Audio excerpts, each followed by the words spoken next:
Nous sommes le mardi 8 novembre. Bonjour et bienvenue sur le plateau de votre journal d'actualité de la Vendée. Nous y parlerons climat avec les arboriculteurs. Avec les températures plus douces, ils doivent s'adapter et adapter leur culture à ces nouvelles conditions inédites.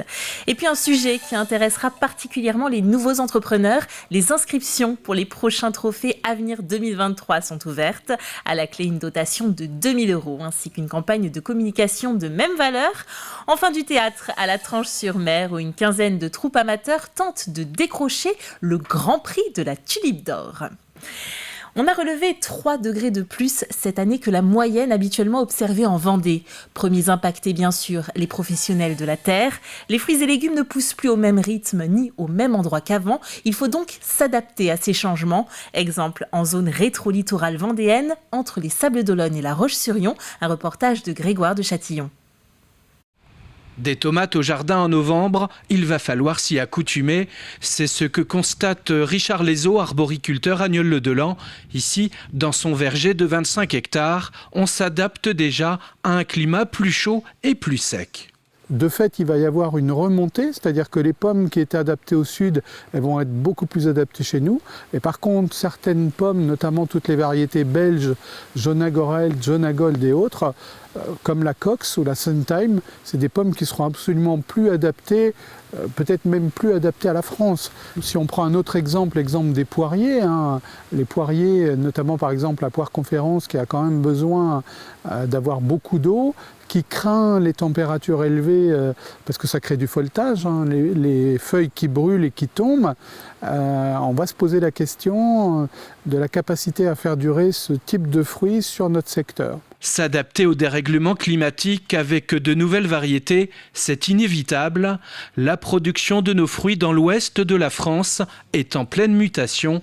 Les agrumes pourraient bien être ici une culture d'avenir. Quelques agrumes qui sont un peu plus résistants au froid. Les agrumes, c'est une consommation qui est quand même relativement importante chez nous. C'est des fruits qui sont importés, donc c'est des importations qui sont de proximité, la plupart du temps c'est européen. Beaucoup de fruits qui viennent d'Italie et plus particulièrement Sardaigne, Sicile ou d'Espagne. Mais je pense qu'on va pouvoir commencer à adapter, peut-être sous abri dans un premier temps, ce type de culture. Pour cultiver ces fruits avec plus de chaleur et plus de sécheresse, il est aussi indispensable de trouver des solutions pour économiser l'eau. Je pense qu'il faut réfléchir tous ensemble sur l'adaptation, les systèmes d'irrigation que nous allons mettre en place. Mais un exemple, c'est que l'eau en aspersion, c'est la seule chose qui va nous permettre de refroidir à un moment donné les vergers.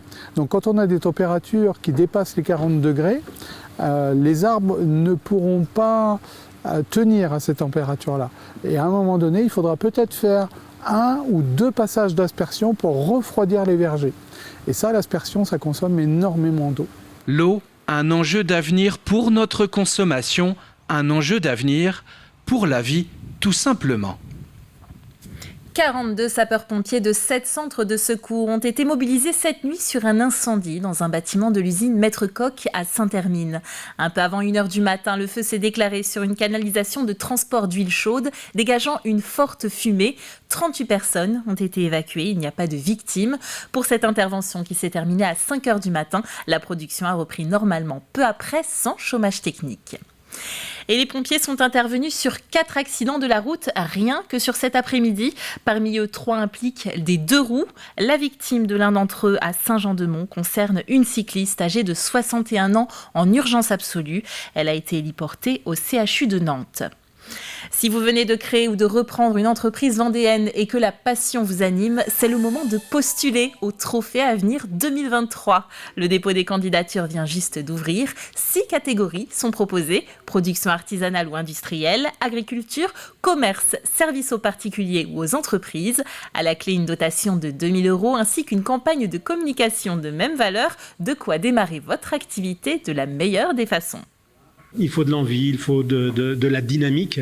Il y a certes le dossier qui est instruit par les différents services des chambres consulaires sur le prévisionnel, le business plan, mais avant toute chose, c'est l'envie qui s'exprime à travers 2 soirées jury où on entend chaque candidate ou candidat qui vient parler de son projet, un pitch de 10 minutes maxi avec un échange avec les jurés.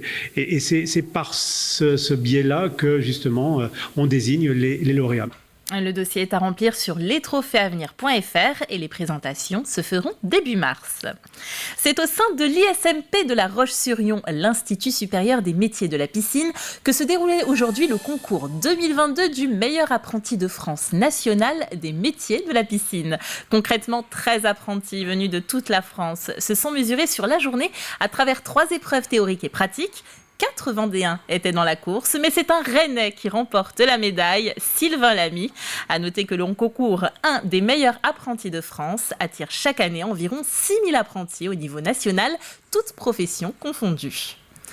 Et la maison familiale rurale de Saint-Gilles-Croix-de-Vie est engagée dans les 24 heures du bénévolat. Une quinzaine de jeunes environ par établissement devraient se porter volontaires. Chaque groupe se rendra dans différentes associations pour réaliser un total de 24 heures de bénévolat. L'objectif étant de faire découvrir les divers secteurs et missions possibles avant, ils l'espèrent, un engagement de plus longue durée. À la fin de l'année scolaire, les jeunes recevront un livret personnel de reconnaissance de l'expérience bénévole. Sur des précédentes expériences, nous avons donc ce lycée angevin pour lequel ça avait été très très positif. Et là aujourd'hui, cette matinée de présentation auprès des jeunes, on a bien senti que ces jeunes sont très attentifs et demandeurs. Ils souhaitent être un peu, appuyés, épaulés. Et c'est notre démarche justement de leur favoriser un petit peu ce stade des premiers engagements. Et pour en savoir plus, regardez l'émission La Vendée en direct de ce jour consacrée à ce sujet. Pour sa première saison pleine depuis la fin de la crise sanitaire, le Puy du Fou a connu en 2022 une fréquentation dépassant toutes ses espérances. Le nombre de visiteurs s'établit cette année à 2 342 200, soit une croissance d'environ 2% par rapport à 2019. Le parc annonce par ailleurs l'ouverture des réservations de billets et de séjour pour la saison 2023, qui verra l'inauguration de son tout nouveau spectacle monumental, intitulé Le Mime et l'Étoile, fruit de 3 ans de travail. Mais nous n'en saurons pas plus. Rendez-vous le 8 avril pour le découvrir. Amoureux de théâtre, la Tranche-sur-Mer est votre Eldorado. Depuis samedi et jusqu'au 12 novembre, les troupes de théâtre amateurs se succèdent sur les planches du pôle culturel. Venues de Benay, Tiffauges, Mouilleron-le-Captif, mais aussi Guérande, Pornic ou encore Rennes. Elles sont une quinzaine à s'affronter pour tenter de décrocher le grand prix de la Tulipe d'Or de la meilleure pièce. Le reportage de Grégoire de Châtillon. Dans moins d'une heure, cette troupe jouera pour la 14e fois sa pièce « Folie dansante ». Et c'est quand on est là que tu vas pouvoir après petit à petit baisser la musique.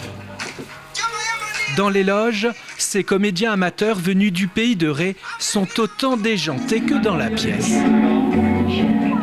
Ha! Ha! Une comédie déjantée au service de la folie. L'heure de la révolte est venue! Tous aux barricades!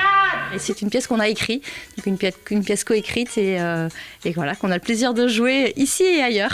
Une pièce qui a un fond sérieux, sur lequel on amène beaucoup de légèreté et de plaisir à la jouer pour donner un peu de bonheur à ceux qui nous regardent. On se refait pas! Peut-être qu'avec le temps, tu aurais pu faire quelques efforts d'intégration, non? Tu ne crois pas? Ouais, c'est pas que je m'ennuie, mais moi, j'y vais!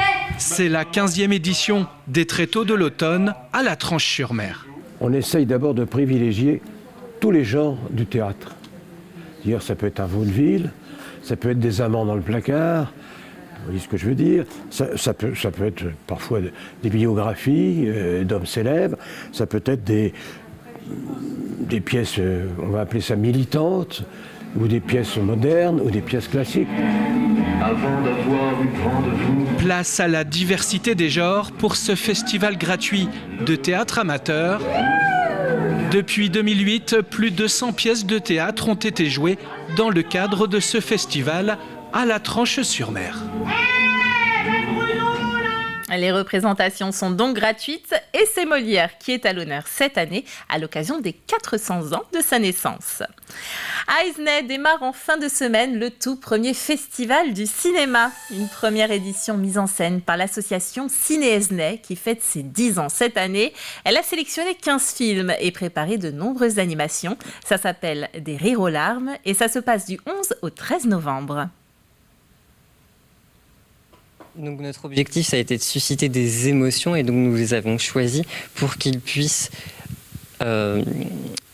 convenir à tout le monde, donc des comédies, des drames, convenir à tous les âges, à partir de 2 ans et demi, 3 ans, jusqu'à pas d'âge, et convenir à tous les publics, des plus cinéphiles aux personnes ne venant pas souvent au cinéma. Au cours de ces 3 jours, donc, sont prévues des rencontres avec des professionnels du cinéma, des films bien entendu, mais aussi des ateliers pour initier par exemple au bruitage ou au stop motion.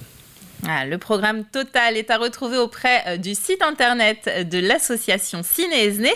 À noter qu'une journée d'atelier gratuit est dédiée aux enfants est organisée ce mercredi sur inscription auprès du Cinétoile. On finit avec un mot de sport et d'encouragement surtout pour la jeune Emma Louineau, 18 ans. La championne de France de VTT trial va participer ce mercredi 9 novembre 2022 au championnat du monde à Abu Dhabi. Licenciée au VTT Rie-Océan et membre de l'équipe VTT Vendée-Pifto-Bois, la Vendéenne vient de terminer à la 8e place du classement de la Coupe du Monde. On croise les doigts pour elle. On jette un œil à la météo avant de refermer ce journal avec ce temps qui restera plutôt incertain. Vous le voyez, les nuages et puis un petit peu de soleil aussi. Risque d'onder le mercredi matin donc. Le vent d'ouest à sud-ouest soufflera entre 30 et 40 km/h. Les températures resteront stables. Vous le voyez, nous aurons entre 15 et 16 degrés sur l'ensemble du département. C'est la fin de ce journal. Retour de l'actualité à 7h demain matin en compagnie de Caroline Tronche. Belle soirée.